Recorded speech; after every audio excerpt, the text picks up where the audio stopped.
Woodward's gripe water.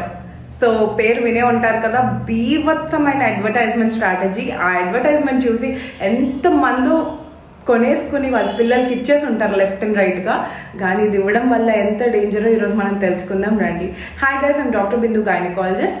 So ఇది ఎక్కువ పిల్లలు బాగా ఏడుస్తున్నప్పుడు మేబీ పొట్టలో నొప్పి ఉండొచ్చేమో అనుకుని వెళ్ళి ఫార్మసీలో కొనుక్కుని తెచ్చేసుకుని పిల్లలకి ఇచ్చేస్తూ ఉంటారు. సర్ప్రైజింగ్లీ ఇది ఇచ్చిన వెంటనే పిల్లలు కామ్ కూడా అయిపోతూ ఉంటారు. కానీ అది ఎలా అవుతుంది, ఎందుకు అవుతుందో తెలుసుకుందాం రండి. సో ఇంతకు ముందు దాకా వుడ్వర్డ్స్ గ్రైప్ వాటర్లో ఆల్కహాల్ ఉండేది. సో ఇది ఇవ్వడం వల్ల పిల్లలు మత్తుగా ఫీల్ అయిపోయి పడుకునిపోయేవారు. సో మనం ఏమనుకుంటాం, భలే పనిచేస్తుందే అనుకునేవాళ్ళం. కానీ కొన్ని రీసెర్చెస్ జరిగి ఇది బయటకు వచ్చినాక వాళ్ళు ఆల్కహాల్ని వేయటం ఆపేశారు. సో ఇప్పుడు ఆల్కహాల్ లేకుండా ప్రొడక్ట్స్ని తయారు చేస్తున్నారు. కానీ ఈ ప్రొడక్ట్స్లో ఎక్కువ స్వీట్ ఉంటుంది, అండ్ అది కాకుండా డిల్ ఆయిల్ అండ్ సోడా బైకాబ్ ఉంటుంది. సో ఈ స్వీట్నెస్ వల్ల కొంచెంసేపు ఇచ్చిన వెంటనే పిల్లలు కామ్ అయిపోతూ ఉంటారు.